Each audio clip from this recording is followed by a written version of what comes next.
आपण सगळे लोक निश्चितपणे एक गोष्ट या ठिकाणी मी आपल्याला निदर्शनास आणू इच्छितो की आपल्या देशाचे प्रधानमंत्री माननीय नरेंद्र मोदीजी यांनी एक गोष्ट आपल्याला निक्षून सांगितली की जगाच्या इतिहासाकडे आपण बघितलं तर तेच देश विकसित देश होऊ शकले ज्या देशांनी हे ओळखलं की आपल्या अर्थचक्राचे 50% हिस्सेदारी ही महिलांकडे आहे।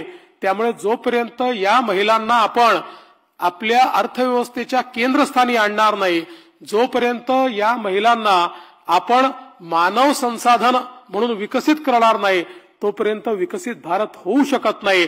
आणि म्हणूनच बेटी बचाओ बेटी पढाओ पासून जिची सुरुवात झाली ते आज लखपती दीदी पर्यंत पोहोचलेला आहे।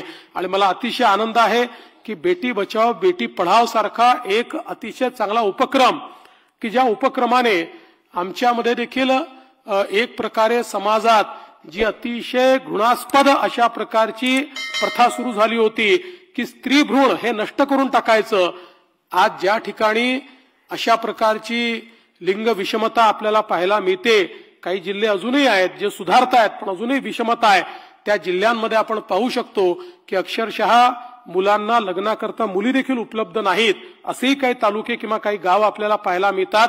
त्यावेळेस हे लक्षात येतं की कशा प्रकारचा मूर्खपणा हा आपण केलेला आहे।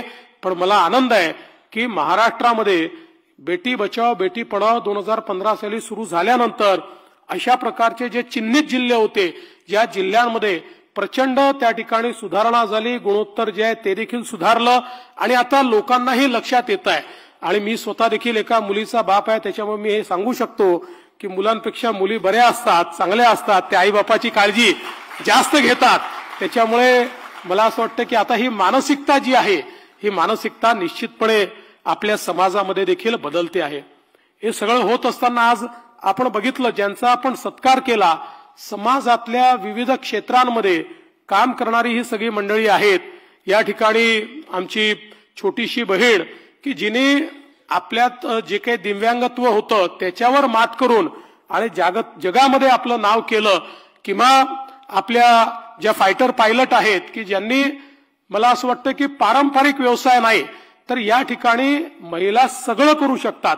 आणि मला याही गोष्टीचा आनंद आहे की महिलांची ही शक्ती माननीय प्रधानमंत्री नरेंद्र मोदीजींनीच त्या ठिकाणी ओळखली आणि सांगितलं की सेनेच्या सर्व क्षेत्रांमध्ये आता महिला त्या ठिकाणी काम करतील। आणि आपण 26 जानेवारीला बघतो आपली महिलांची तुकडी ज्यावेळेस पथसंचलन त्या ठिकाणी करते त्यावेळी अक्षरशः आपल्या शरीरावर रोमांच उभा राहतात, अशा प्रकारचं त्या ठिकाणचं दृश्य आपल्याला पाहायला मिळतं।